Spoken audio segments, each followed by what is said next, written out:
안녕하세요. 오늘의 사연을 시작해 보겠습니다. 안녕하세요. 전 40대 평범한 직장 다니는 사람이에요. 늘 출근길과 퇴근길에 여기 사연 라디오를 들으면서 잠시나마 여유를 즐기는 것이 제 낙이었죠. 집에 가면 저는 두 아이의 엄마이자 한 남자의 아내로 제 위치를 바꿔야만 했으니까요. 전 이렇게 평소에 비슷한 생활을 하며 노후에는 푹 쉴 수 있겠지 하면서 살았습니다. 얼마 전 제 인생에 아주 큰 변화를 한 번도 아닌 여러 번 겪게 되기 전까지는 말이에요. 그 일로 제 인생이 이렇게 바뀔 거라곤 상상도 못하고 살았죠. 그럼 본론으로 들어가기 전에 간단히 제가 어떤 사람인지 이야기해 보겠습니다. 제 친정 부모님은 시골에서 작은 차밭을 운영하고 계셨는데 3년 전에 갑작스럽게 아버지가 혈압으로 쓰러지셨어요. 그래도 보통은 골든타임이라고 빠르게 병원을 가서 목숨을 많이 구하지만 안타깝게도 저희 아버진 그러지 못했죠. 그날따라 함께 일을 하던 엄마가 몸이 안 좋으셔서 아침 일을 쉬는 도중에 인적이 드문 밭에서 그대로 쓰러지셨다 거였거든요. 슬슬 점심 먹을 시간에도 아버지가 집에 오지 않아서 엄마가 밭으로 나갔더니 그렇게 쓰러져 계셨대요. 그리고 그렇게 돌아가셨습니다. 너무 늦게 발견했던 거죠. 친정 엄마고 저고 그 일로 얼마나 마음고생을 했는지 모릅니다. 특히나 함께 차밭을 꾸리던 엄마는 아버지가 돌아가시고 난 뒤에는 한동안 제 뒷바라지가 필요할 정도로 제 생활을 못하실 정도였어요. 그래서 전 남편에게 조금만 배려해 달라고 해서 퇴근 후에는 집이 아닌 친정집으로 출퇴근을 했습니다. 당신 말대로 장인어른 장례식 때 보니까 장모님 덕시 완전 나가셨다가 자식이라건 당신밖에 없는데 당연히 옆에 있어 들려야지. 나랑 애들 걱정하지 말고 회사 마치면 장모님 집으로 가. 보통이라면 그래도 실은 내색 한 번은 내비칠 만도 한데 그러지 않고 선뜻 제 뜻을 이해해준 남편에게 너무 고마웠어요. 그렇게 거의 한 달 넘도록 이런 생활을 했던 것 같아요. 엄마도 걱정이었지만 슬슬 집에 있는 아이들과 남편 걱정도 들기 시작했죠. 속으로는 뭐서 엄마가 빨리 정신을 차려야 할 텐데 하며 끙끙 앓았지만 겉으로는 절대 티내지 않았습니다. 엄마의 슬픔을 누구보다도 잘 이해하던 사람이 저였으면 제 바람을 하늘에서 돌아가신 아버지가 들었을까요? 어느 날 갑자기 아버지가 꿈에 나와서 자기를 혼냈다. 엄마가 다시 정신 차리고 일상으로 돌아오게 되었거든요. 내 아빠도 참 정말 꿈까지 찾아와서 왜 하나밖에 없는 딸내미 고생을 시키냐. 나한테 막 뭐라 그러는 거 있지. 혼나면서도 막 할 말은 막. 오랜만에 또 얼굴 보니까 너무 좋아서 그냥 멍하니네 아빠 얼굴만 보고 있었다. 네, 아빠 말처럼 나도 이제 정신 차리고 내 할 일 해야지. 그리고 엄마도 저도 평소와 같은 일상을 다시 되찾게 되었죠. 남편은 고맙게도 이런 시간을 모두 함께 버텨주었고 엄마가 제 자리를 찾은 뒤에도 종종 저와 함께 찾아가서 살갑게 인사를 나누곤 했습니다. 엄마도 그런 남편을 보며 내가 사회를 참 잘 뒀어 하며 흐뭇해 하셨죠. 남편이 어떤 속내를 가지고 있는지 아무것도 몰랐으면서 말이에요. 아무튼 이야기를 시작하자면 이 뒤에 생긴 제 특이한 버릇 비슷한 것부터 말해야 할 것 같아요. 모든 일의 발단은 여기서부터 있다 할 수 있거든요. 아버지가 이렇게 갑작스럽게 돌아가시고 난 뒤에는 약간 건강 염려증 같은 증상이 생기게 됐죠. 사람이 정말 건강 그렇게 신경 쓰며 살아도 가는 건 한순간이구나 하는 걸 느꼈거든요. 그러던 찰나 저희 둘째가 이제 막 유치원생이 되었고 얼마 지나지 않아 친구랑 간단한 다툼이 있었다는 말을 선생님에게 듣게 되었죠. 외관상 별로 다치지도 않았지만 저는 놀래서 얼른 찾아가 아이를 안고 얼른 병원으로 뛰어갔고 심했어요. 그의 남편에게 한 소리 듣게 됐죠. 당신, 장인, 너은 그렇게 되고 너무 건강 그러는 거 아니야? 내가 뭐 친구랑 싸우면서 잘하는 거지? 그거 조금 투닥거리다가 큰 일이라도 생겨. 무슨 그런 일이? 안 새파랗게 변해서 병원을 가. 당신은 애가 넘어졌다는데 걱정도 안 돼? 그리고 못 넘어가. 애 머리라도 부딪혔으면 가뜩이나 CCTV 보여줄 수 없다고 해서 내가 얼마나 걱정을 했는데? 게다가 몸에 상처라도 잘못 남아서 염증이라고 깊어져 봐. 그건 또 어떻게 하려고?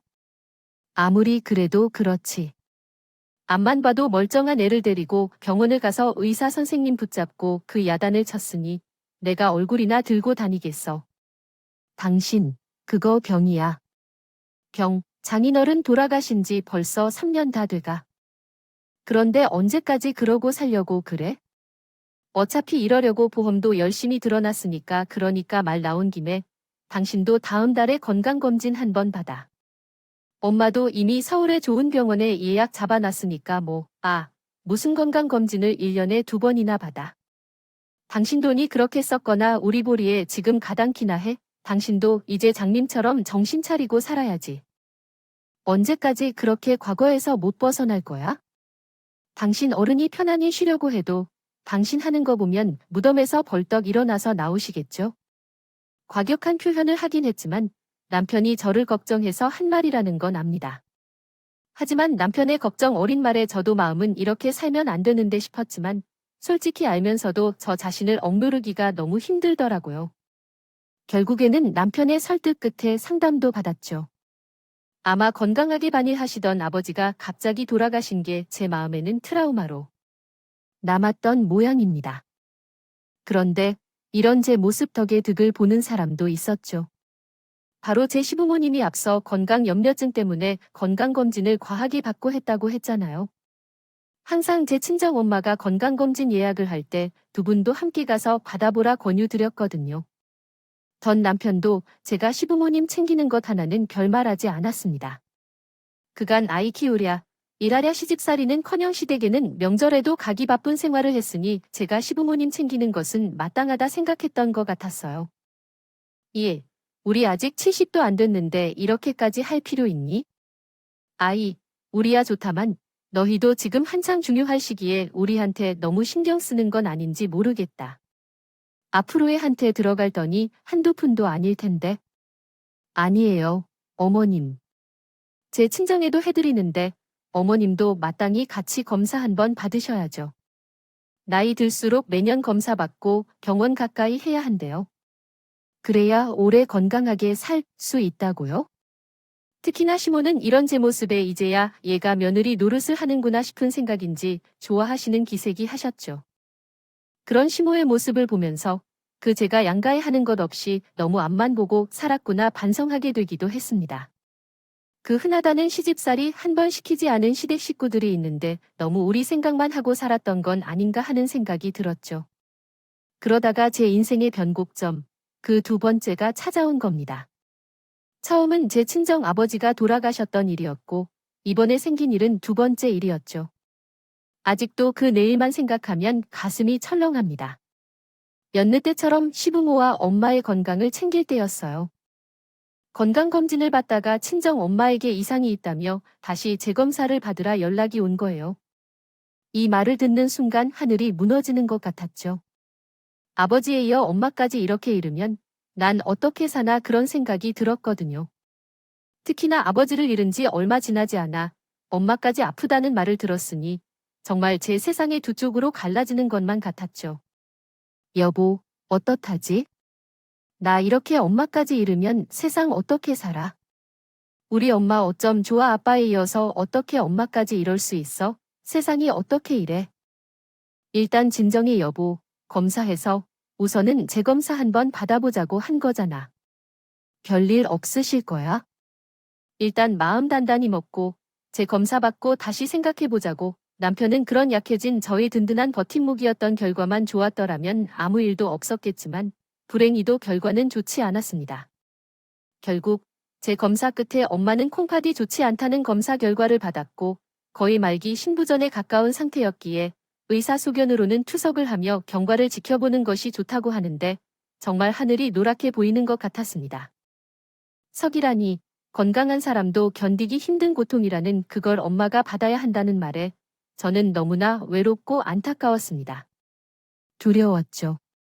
일단 그간 엄마가 자기 몸이 아픈지도 모르거나 아프면서도 괜히 제가 신경 쓸까 싶어서 말을 못한 건 아닌지 벌컥 겁이 났죠.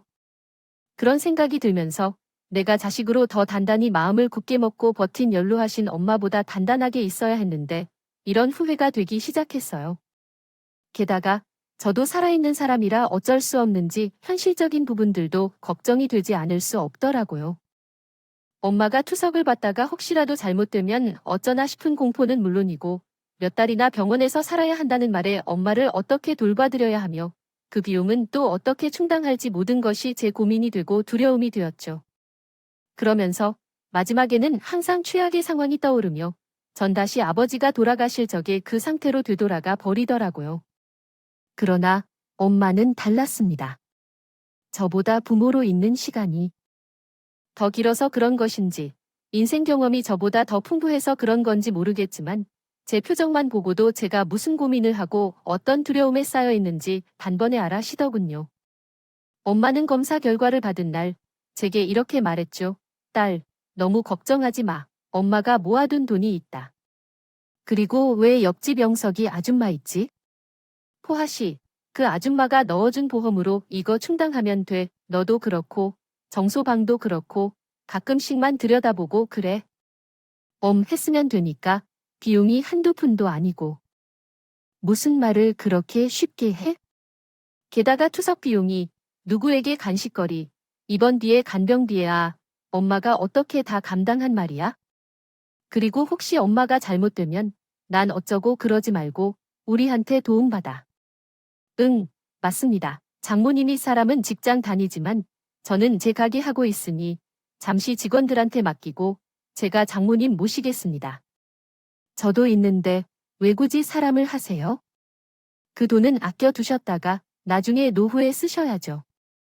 이 다 늙은 사람 하나 보전하자. 젊은 사람들 시간 낭비하니까 그렇지. 그 돈이 자네랑 내 딸이 어떻게 번 돈인지 다 아는데 내가 어떻게 쓰겠나? 그리고 애들도 이제 곧 있으면 돈 한창 들어갈 시기인데 지금 돈을 다 써버리면 어떡해? 그가 남긴 것도 있고 다 내가 감당할 수 있어서 이 말하는 걸 너무 걱정들 하지 마.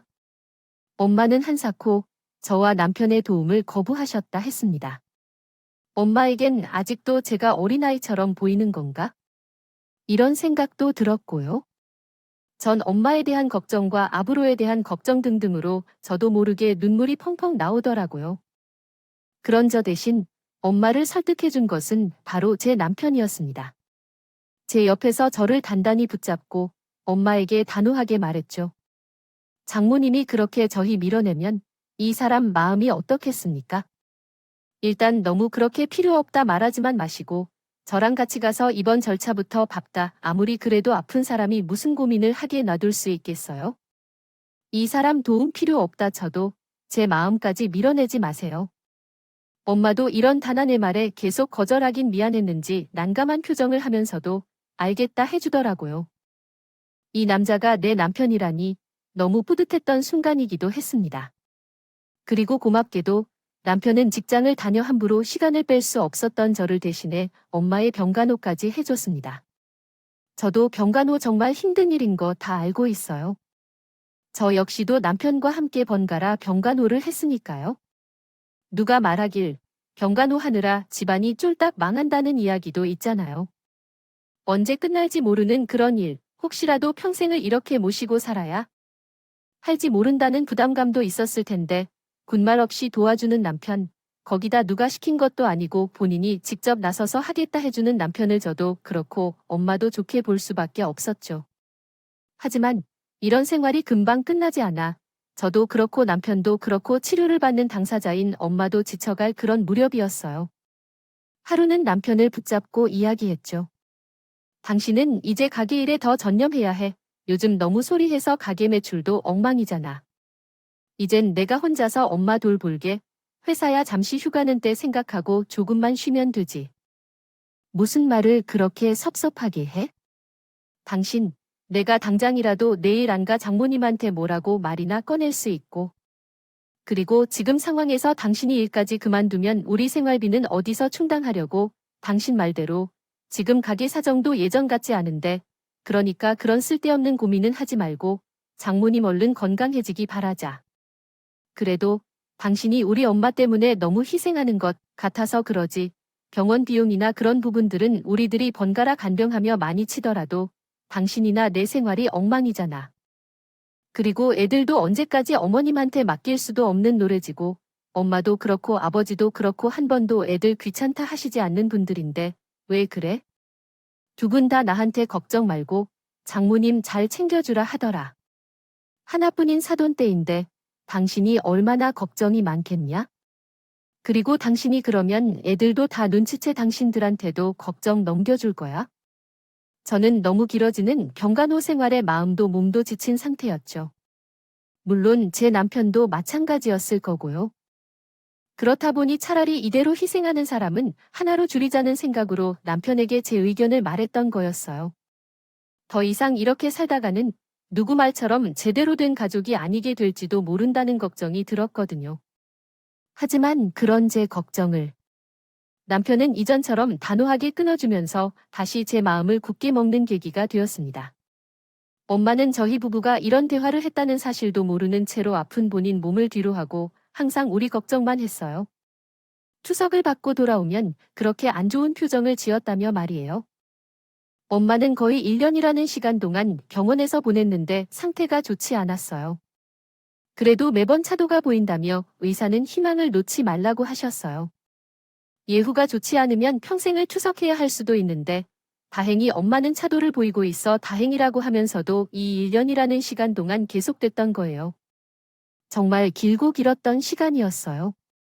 1년 정말 진짜 지옥 같았던 시간 끝에 느리 도왔는지 엄마는 더 이상 투석 치료를 하지 않아도 될 것 같다는 진단을 받았습니다. 기적 같은 일이었어요. 이런 경우는 정말 흔치 않다고 했어요. 다행히 건강 검진을 꾸준히 했던 탓에 빠르게 몸의 변화를 알아낼 수 있었고 이런 결과를 낸 거라고 의사가 말해주는데 모든 일이 일찍 돌아가셨던 아버지가 엄마의 병을 미리 알아채고 당신만은 세상을 더 많이 보고 오라며 엄마 곁에서 도와준 게 아닌가 그런 생각도 들었어요. 그렇게 정말 기쁜 마음으로 엄마의 퇴원 날짜를 맞이했고 엄마는 태어나기 전 저와 남편을 불러 말했습니다. 네 정서방, 고마워서 작지만 선물 하나 준비했어. 여기 일단 이 통장 밖에 놔. 그간 너무 고생했고 내 뒷발하지 않으라는 경고 썼지. 딸한테 다 들었네. 그래서 내가 조금 챙겨 넣었어. 일단 이걸로 힘든 것들 해결하고 그간 사돈 집에 못해줬던 것들도 좀 하고 그러게 아무것도 들은 게 없었던 제가 남편과 함께 통장을 받고 찍힌 금액에 너무 놀라 말았죠. 적은 돈도 아니고 자그마치 1억이나 들어 있었거든요. 너무 놀라서 저도 모르게요. 입을 탁. 막. 그리 토끼 눈을 하고 엄마를 봤습니다. 정서방이 병간호 하느라 힘들었으니 그만큼 넣은 거야? 영희가 하루는 나한테 염을 하더라고. 자네. 요즘 가비 때문에 많이 힘들었다며 이걸로 일단 영희가 냈던 대출. 그것까지 싹 정리하게 내 목숨 맡아준 사람인데 내가 뭔들 해주겠나. 님 사업곳에 쓰겠습니다. 그리고 전 정말 사위로서 해야 할 일을 했을 뿐인데 이렇게 챙겨주셔서 너무 감사합니다. 남편은 울먹거리며 연신 엄마한테 고맙다고 인사를 하며 잘 쓰겠다고 하더군요. 그런 남편을 보며 저도 코끝이 찡했어. 남들은 병간호 해주며 집안 파티하고 난리가 난다던데 저희 이렇게 더욱 돈독해졌다 느껴졌고요. 그런데 말이에요. 이렇게 기쁜 순간에도 제겐 의문이 생기는 곳이 있었어요. 제 친정 엄마는 차밭을 운영하시는데 이렇게까지 큰 돈을 현금으로 들고 있을 리가 없었거든요. 농사일을 안 해본 사람들은 모르겠지만 밭을 군다는 것이 그렇게 쉬운 일이 아니에요. 한 해는 날씨 하나로 질 좋은 물건이 나지 않아 흉작이 되기도 하고 병충해로 한 해 농사가 망하기도 하고 아무튼 정말 변수가 많은 일이거든요. 거기다 아버지가 돌아가시기 전만 해도 차밭을 어떻게든 잘 키워보겠다 대출까지 생각하시던 부모님이었다이 어디서 났을까 하는 그런 생각이 저도 모르게 들게 됐죠. 아픈 몸으로 병원에서만 지내던 사람이기도 했으니 차밭을 어떻게 잘 보살필 여유도 없었고요. 잠시 고민을 했지만 딱 떠오르는 일은 없었기에 그냥 평소 모아두신 돈인가 보다 하고 넘겼습니다. 그리고 그렇게 엄마는 병원에서 퇴원했고 이제 남편과 함께 건강하게 생활하고 계십니다. 일상도 정상으로 돌아오나 싶던 그때였어요. 그날따라 회식에 늦어 남편에게는 늦게 귀가한다 말했는데 생각보다 일찍 끝나서 남편과 함께 집에 들어가자 싶어 남편의 가게로 갔다가 전화를 하는 남편의 목소리를 듣게 되었죠. 이때 제가 얼마나 배신감에 몸을 떨었는지 모릅니다. 절 항상 배려하고 옆에서 절 지탱해주던 그 남편과 지금 저 인간이 동일한 사람인지 의문이 들 정도로 말이죠.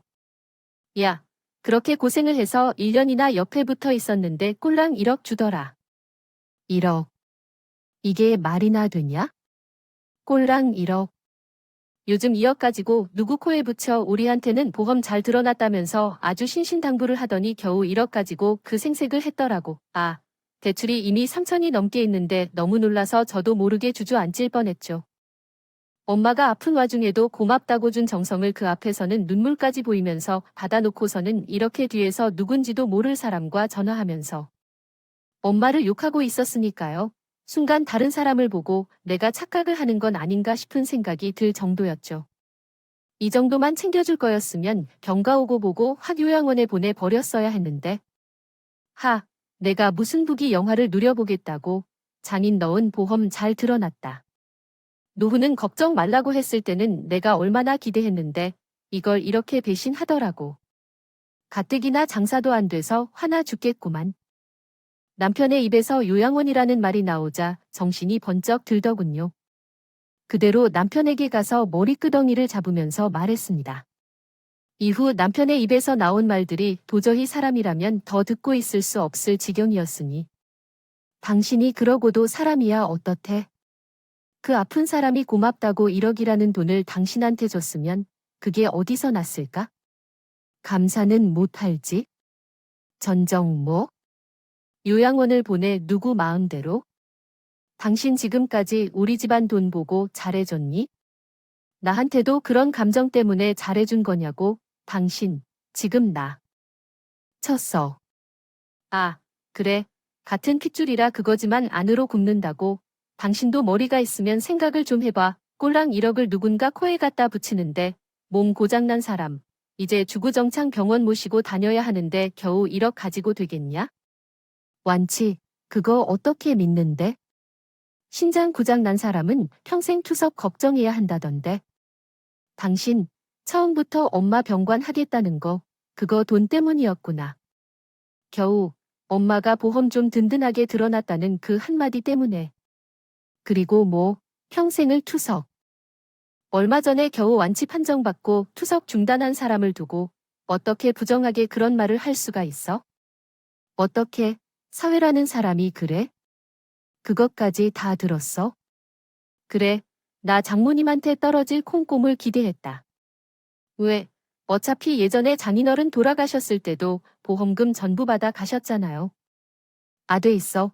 그때도 내가 얼마나 옆에서 뒷바라지를 했는데? 당신이 그때 무슨 뒷바라지를 했어, 솔직히. 애들도 방과후며 유치원이 남의 손에 다 맡겨놓고는 뒷바라지 할 생각이었으면 엄마 챙기러 내가 내려간다 했을 때부터 진작에 같이 따라다녔어요. 하는 거 아니야. 내가 왜 우리 부모님 모시기도 바빠 죽겠는데 장모님 미래까지 내가 책임을 져야 하냐? 어차피 장인어른이 다 남겨두고 가셨겠지. 누군 병간호에 소시 복도 쓴다는데 꼴랑 1억 준 사람 확 요양원에 보내버릴까 보다 생각만 하고 실천 안 한 걸 천만 다행이라 생각해. 순간 다 꿈이었으면 좋겠다고 생각했어요. 남편의 이런 말을 들었을 땐 말이죠. 그래도 자기 선의로 엄마한테 선뜻 병간호는 본인이 하겠다 말한 남편이었는데 결국 노린 건 엄마가 가지고 있던 보험금이란 사실에 너무 화가 났죠. 정말 눈에 보이는 게 하나도 없더라고요. 고민이고 뭐고 할 틈도 없었습니다. 항상 하던 아이들 걱정마저도 이 순간에는 생각이 나지 않았죠. 그렇게 저는 다음날 당장에 짐을 싸서 엄마에게 내려갔습니다.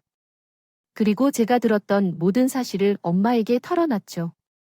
그러자 엄마는 제게 통장 하나를 보여주며 그간 있었던 놀라운 일들을 말해주더군요. 정서방이 그런 사람일 줄은 꿈에도 몰랐구나. 나랑 같은 병실 쓰던 사람이 정서방 성격이 이상하다고 몰라 할 때도 안 믿었는데. 엄마도 아픈데 그런 사람들 말이 귀에 들어왔겠다. 나도 정말 그때 그놈이 그런 말하는 거 못 들었으면 지금까지도 까맣게 모르고 살 부대끼면 살았을 텐데. 그나저나 나 대출이라 애들은 어떡하지? 이대로 다 포기하고 있을 수도 없고. 뒤늦게 든 걱정이었지만 그간 엄마의 오랜 병원 생활로 제가 그간 모아뒀던 돈을 대부분 다 사용했거든요. 당장 내일부터는 들어오는 월급에 의지하며 지내야 했기에 남편과 이런 부분들도 함께 이야기하려 했는데 이런 일을 당했으니 앞이 막막했죠. 그런데 엄마는 제 말을 듣고도 아무렇지 않은 표정으로 말하셨습니다. 그런 걱정은 이 일도 안 해도 된다는 것처럼 말이죠. 왜 예전부터네 아빠가 가끔 꿈에 찾아와서 나한테 뭔가 말하고 간다 그랬지? 세상에 나도 이런 일이 있을 줄 몰랐지? 그냥 TV에 있나 보던 이야기인 줄 알았는데 그 양반이 나한테 그럴 줄 누가 알았겠니? 그날도 그랬다. 갑자기 나보고 메모장 하나를 가져와서 숫자를 받아줘 그러지? 뭐니? 그게 무슨 말이야? 아빠가 꿈에서 엄마한테 숫자를 받아줘 그랬다고. 왜 나도 처음엔 의아했어. 내 아빠가 그런 사람이 아니었지요. 아무튼 그래서 웬 숫자야 싶은 마음에 멀뚱멀뚱 자기를 쳐다보기만 하죠. 나한테 엄청 호통을 치는 거야? 얼른 받아 적으라고 시간이 없다면서 말이야. 그래 나도 모르게 받아 적었는데 그 순간 번뜩 눈이 떠지지 뭐야? 꿈인지 생시인지 몰랐어. 잠에서 깨서 몽롱했다. 엄마한테 뭐 돈 들어있는 금고도 남겼어? 왜 숫자를 가르쳐줬는데 얘는 숨 넘어가겠다. 엄마 일단 말 좀 하자. 어쨌든 꿈인데도 그 숫자들이 너무 생생한 거야. 그래서 까먹기 전에 얼른 아빠가 말했던 대로 메모장에 숫자를 적었지. 그런데 문득 이런 건 복권 당첨 번호라대 하는 생각이 스쳐 지나가는 거야. 그때 알았지네. 아빠가 나한테 정말 복권 당첨 번호를 남겼구나 하고 엄마는 그 꿈을 꾸고 날이 밝자마자 정말 돌아가신 아버지가 말해준 번호대로 로또를 사셨어요. 설마 하면서도 에이, 아니겠지 하고 당첨 번호를 확인했는데 세상에 정말로 1등 당첨 복권이었다. 겁니다. 본인도 너무 놀라서 한 수십 번을 계속 확인하고 확인하셨다. 하더라고요. 그리고는 덜덜 떨리는 마음으로 1등 당첨금을 받아서 일단 은행에 그 돈을 넣어두기만 하셨다고. 했죠? 왜 TV를 보면 1등에 당첨되면 여기저기서 알아보고 사람들 해다고 그러니까 세상이 워낙 흉흉해서 통장에 돈만 넣고 얼른 내려왔지. 이 돈을 어쩌면 좋을까 생각하던 찰나 몸까지 아파서 정신도 없었고 그래도 고마워서 정서방에게 일단 1억만 준 거였는데 역시 사람 욕심이라는 건 옛말이 다 맞다니까. 저는 정말로 몰랐어요. 엄마가 그 TV에 있는 곳에서 로또 1등 당첨자 중 한 명이었던 사실을 말이에요. 너무 놀라서 심장이 멈출 것만 같았죠. 그렇게 통장을 보라고 하더니 그 안에는 무려 10억이라고 엄마의 말을 듣고는 내려올 때 걱정 많았던 모습과는 다르게 당당히 어깨 펴고 집으로 갔습니다. 올라간 집에서는 남편이 아주 당당한 모습으로 잘 지내고 있더군요. 어이가 없었어요. 그 난리통에도 이렇게 평화롭게 지낼 수 있다니 말이죠. 이게 이 사람의 본성이나요? 싶더군요. 그래서 저도 당당하게 말했죠. 나, 당신이랑 이혼할 거야. 당신도 1억밖에 못 주는 병간호회하는 장모 있는 사람이랑 가정 꾸리고 싶지 않을 거 아니야? 그냥 이혼하고 돈 많이 주는 여자나 만나. 애들 걱정은 하지 말고 어피 달리고 가게. 적자인 놈 데려갈 사람도 없을 거잖아. 무슨 뚱딴지 같은 소리야. 장모님에 이어서 당신도 어디 아파 그러지 말고 가서 장모님이 쳐놓은 돈이나 더 없는지 가서 살펴보고 와. 친정에 갔으면 그것부터 알아볼 것이지. 무슨 말이 그렇게 많아? 이혼은 뭐 아무나 할 수 있는 줄 알아? 당신을 정말 끝까지 뻔뻔하고 당당하게? 그럼 우리 엄마가 억만장자가 됐다 말해도 나한테 그렇게 끝까지 당당하게 말할 수 있겠어? 뭐 말이 되는 소리래. 그 조그만 차밭도 겨우 꾸리면서 무슨 돈이 있다고. 병원비도 내고 장인 넣은 뭐 두고 간 것도 없어 보이는데. 무슨 돈이 있어 내 마음 돌리려고 그냥 하는 소리지. 당신도 참 사람이 야갔어. 그런. 거짓말도 다 하고 남편은 엄마가 억만장자라는 말에 깜짝 놀라면서 거짓말하지 말라고 하군요. 저를 의심하면서 거짓말쟁이로 아직 몰아가는 남편의 행동에 어이가 없어서 저는 증거로 엄마의 통장에 있던 잔액과 엄마 사업자 등록증을 함께 보여줬습니다. 나 이제 엄마랑 사업하려면 엄마가 하는 사업이 지금 블루오션이라고. 당신 말대로 평생 월급이나 받아먹는 생활은 청산하고 이제 당신이 원하던 때 돈 벌러 가야지. 여기 통장에 잔고 보이지? 이 돈이면 사업 한 번 망한다고 못 먹고 살진 않거든. 뭐야, 이거 공이 얼마야? 대체 이게 거짓말이지. 어디 인터넷에서 다른 사람이 찍은 사진 가져와서 나 놀리는 거 아니야? 장모님이 어떻게 이런 큰 돈이 있을 수가 있어? 전 남편이 제 말을 믿거나 말거나 소리를 치든 말든 안 들리는 척하며 짐을 싸서 나갈 준비를 했습니다. 당장에 아이들도 함께 데려가려 시간을 맞춰서 왔으니 아이들 지금까지 다 꾸리기 시작했죠. 그러자 그런 제 앞을 막아서면서 말하더군요. 야, 사람 말에 제대로 대답은 하고 가야 될 거 아니야? 그리고 누구 마음대로 애들을 데려가? 애들이 뭐, 당신 소유인 줄 알아? 그건 우리 애들, 봐준 우리 엄마 아빠 노력은 어떻게 보상하려고? 당신은 끝까지 돈돈이구나. 그렇게 애들까지 들이밀면서 돈 생각이 나? 아주 집 구석에서 어디 돈 나올 구석은 없나 살펴보면서 평생 그렇게 살아. 나는 애들이랑 나가서 알아서 잘 먹고 잘 살 테니까. 당신이란 사람 정말 질린다. 내가 어떻게 당신을 철석같이 믿고 지금까지 살아왔을까? 아주 가면을 단단히 썼었네. 당신 저와 함께 올라왔던 엄마가 차에서 기다리다 제가 는다 싶었는지 이미 대문 앞에서 기다리고 있더라고요. 저와 남편이 신랑이 하는 소리에 다가와서 제 남편을 보며 엄마도 한마디 했습니다. 자네, 지금 내 딸한테 언성 높였나네? 자네가 병간호 해준 것에 고마워서 딸이랑 같이 공동 사업이라도 하려고 했구만. 돈이나 탐내는 놈인 줄 누가 알았겠어? 내가 사람을 봐도 한참을 잘못 봤지. 아, 님, 제 이야기 좀 합시다.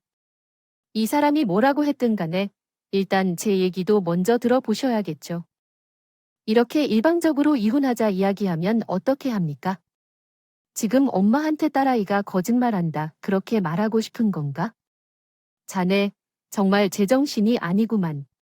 그리고 이렇게 어디 적은 돈이야? 내가 자네 집안 사람들 돈 욕심 부리는 거 진작이 알아서 다행이지. 예, 아빠가 꿈에서 절대로 비밀이라면서 나만 알고 있으라 말한 게 난 게 아니었어. 아니, 솔직하게 1억으로 1년간 간병한 거면 싸게 치는 거 아니에요. 제가 가기까지 내 팽개치고 그렇게 가서 뒷바라지 했으면 당연히 1억 가치는 다 했죠. 아니, 1억은 적은 거죠. 누가 이렇게 알뜰살뜰 옆에서 병가 놓아줍니까? 사람이 참 한결같구먼. 솔직히 그 1억 버린다고 생각하고 그냥 잊으려고 했는데 안 되겠네. 조만간 자네가 간호했던 비용 다 청산해서 보낼 테니 나머지 돈은 다 토해내게. 그리고 더 이상 우리를 괴롭히면 좋게 이혼하기 힘들 줄 알게. 오늘 당장이라도 변호사 알아보고 자네 뒤처리 철저하게 해달라 말할 테니. 그리고 아이들과 저 엄마가 그렇게 집을 나왔죠. 엄마는 남편에게 말한 것처럼 변호사를 찾아서 당장에 그간 병간호에 있던 비용을 정리하고 문서를 만들기 시작했어요. 전문가들을 왜 고용했으나 하더니 정말 일처리가 뚝딱뚝딱 빠르더라고요. 참, 엄마가 철저한 사람이구나 생각했던 것도 이때 알았어요. 엄마는 제가 병간호를 했던 날과 남편이 병간호 했던 날을 다 기해 주셨더라고요. 사람이라는 게 항상 받기만 하고 살 순 없으니 이렇게 메모하는 습관을 들였는데 이게 이렇게 쓰일 줄은 몰랐구나. 그놈은 한번 제대로 당해봐야 정신을 차리는 놈이다. 남편 같은 사람은 철저히 당해 봐야 자기가 무슨 짓을 했는지 반성하고 깨닫는 멍청이라면 엄청나게 꼼꼼히 계산을 하시기 시작했죠. 그리고 무슨 말이 나오지 못하게 간병비를 많이 쳐줘서 1년에 얼추 5천이라는 돈이 나오더군요. 이후에는 통장 내역을 뽑아 나머지 돈을 다시 받게끔 처리를 했죠. 변호사님이 정말 옆에서 많이 도와주셨습니다. 사실 이런 일을 당하지 않았으면 엄마도 그렇고 저도 남편이라는 사람이 이렇게 속이 시커먼 사람인 줄 모르고 살았을 거예요. 그리고 엄마는 복권 당첨 금액 그대로 남편의 검은 소나기에 넘겨줬겠죠. 이 모든 게 돌아가신 아버지가 도와주셨다 생각하면 정말이지 수호천사라는 말이 있는 이야기인가 봅니다. 이 엄마 꿈에 자주 찾아왔던 아빠는 저희 둘을 놓고 이승을 떠나는 게 힘들었는지 이런저런 이야기를 엄마한테 해줬다는데 그중 하나가 저 복권 당첨 번호를 알려주고선 엄마만 알고 있으라고 그렇게 옆에서 당부를 하셨대요. 정말 신기한 일이지. 않나요? 저는 이런 일은 정말이지.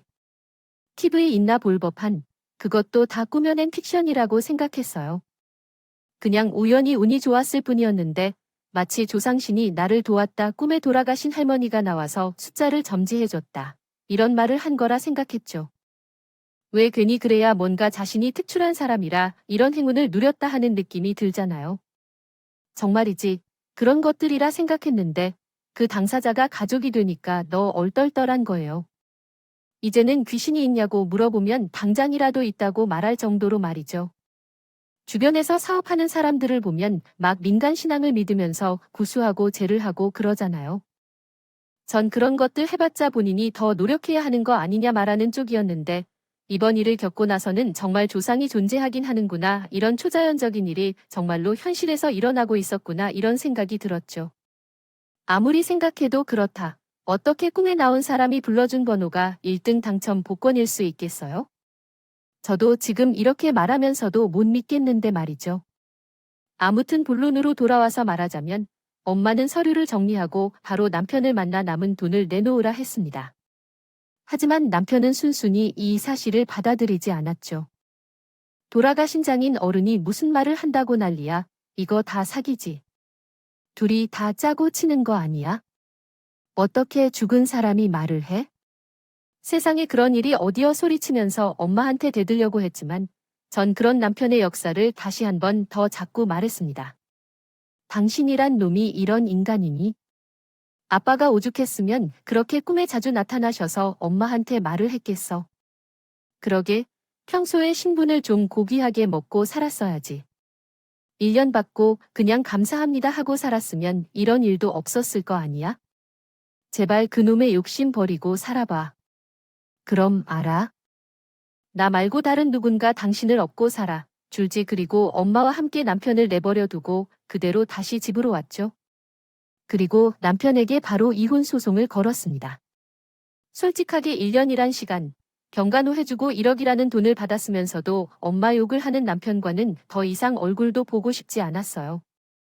거의 10년이라는 세월이 넘는 시간 동안 함께 살았지만 남편의 숨겨진 모습을 본 순간 정이 다 떨어졌거든요. 이혼 소송은 엄마의 도움으로 아주 쉽게 진행이 됐어요. 엄마는 아빠가 꿈에서 그렇게 알려준 뒤로 찝찝해서 시댁 식구들의 소문을 이리저리 알아보러 다니셨던 적이 있었대요. 그러다가 시누이와 시모의 씀씀이가 너무 크고 그 돈이 남편에게서 나온다는 걸 남편 가게에서 일하던 종업원에게 들은 겁니다. 그러니 엄마가 병간호 해준 고마움에 당장에 돈을 다 주지 않았던 거라 하더군요. 아이고 말도 마세요. 사장님. 어머니랑 여동생이 와서 어찌나 사장님 돈을 가져가는지, 그리고 사장님도 그래요. 돈을 그렇게 가져가는데 한마디도 없이 그냥 다 거저주고 저도 사장님 부인이 대출받은 돈으로 이 가게가 굴러가는지도 몰랐다니까요.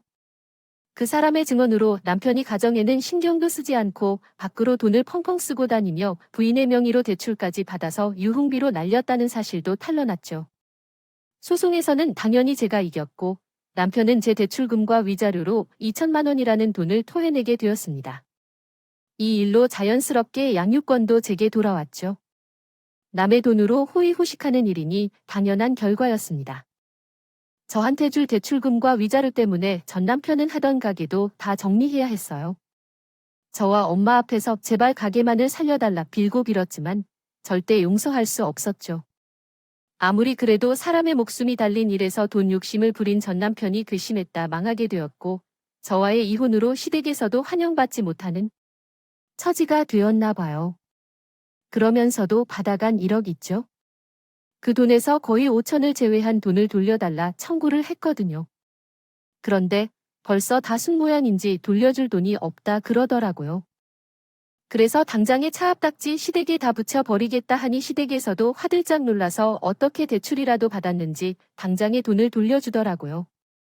지금 생각해보면 아마도 그 많은 돈을 전 남편 혼자서 다 쓰지 못했겠죠. 분명 시댁 식구들도 거기에 연루가 되어 있으니 놀라서 대출이라도 받아 돌려준 게 아닌가 싶습니다. 그러면서 시댁도 무리를 했던 것인지 전 남편이 사줬다는 외제차는 중고로 벌써 팔아버리고 없었고요. 그간 남편에게 받아갔던 돈으로 산 명품들도 죄단에다 팔아야 할 정도로 시댁 사정은 좋지 않았던 것 같아요. 그럼에도 말이죠. 사람은 버릇을 버리지 못하는 모양이에요. 정신을 못 차린 신우와 신무 때문에 전 남편은 줄어든 거리에 없던 대출까지 끌어서 받느라 겨우 입에 풀칠만 하면서 사는 것 같더라고요. 뭐, 자업자들이었고, 그러면서 제게 자기가 잘못했다 한 번만 봐달라. 애들을 아빠 없는 자식으로 만들 거냐? 며 전화로 용서를 계속 빌었는데 어림도 없습니다. 아이들 빌미로 저를 꼬드기는 모습은 절 더욱 화하게 만들었거든요. 그래서 저는 그 자리에서 전화를 끊고 바로 차단을 해버렸죠. 처음에는 다른 사람의 전화로도 계속 연락이 왔는데 저는 모르는 번호는 받지 않는다는 주의였다. 연락은 그렇게 바로 끊겼죠. 그 뒤로는 평온했습니다. 그럼 제 친정은 어떻게 지내고 있냐? 엄마는 아버지가 돌아가신 뒤 정신을 챙긴 뒤로는 차 사업에 뛰어들어 엄청난 노력을 하고 계셨대요. 한국에서는 녹차와 같은 전통차가 많지만 아직 콩차 쪽으로는 시도하는 사람이 많지 않거든요. 그래서 그 분야라면 해볼 만하다 싶어서 꾸준히 공부를 하고 계셨다고 하더라고요. 그러던 중 로또라는 어마무시한 것에 당첨이 되었고 이어서 갑자기 병으로도 이걸 어쩌나 싶어 그냥 당첨금은 그대로 통장에 썩이고 살았던 거죠. 그러다 미래는 걱정되지만 다행히 경과가 좋아 지금은 건강을 거의 회복하셨다.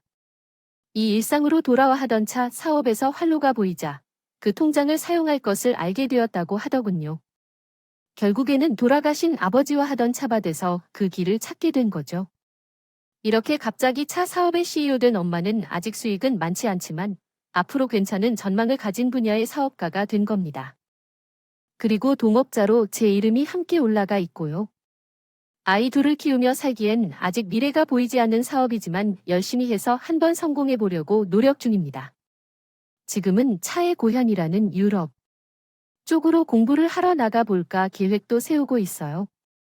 언어의 장벽이 좀 걱정이지만 노력해서 안 될 건 는 생각으로 열심히 준비하고 있답니다. 사람들은 저마다 시커먼 속내를 가지고 있기 하겠지만 이렇게 구린내까지 풀풀 풍기는 사람과 어떻게 참고 살아왔는지 참 후회가 됩니다. 앞으로 살아갈 길은 멀고 멀지만 힘내서 아이들과 함께 행복하게 살아가야죠. 짧지 않은 이야기를 끝까지 들어주셔서 너무나 감사하고요. 모두 저같이 어떤 사람에게 배신당하는 그런 일이 없었으면 좋겠습니다.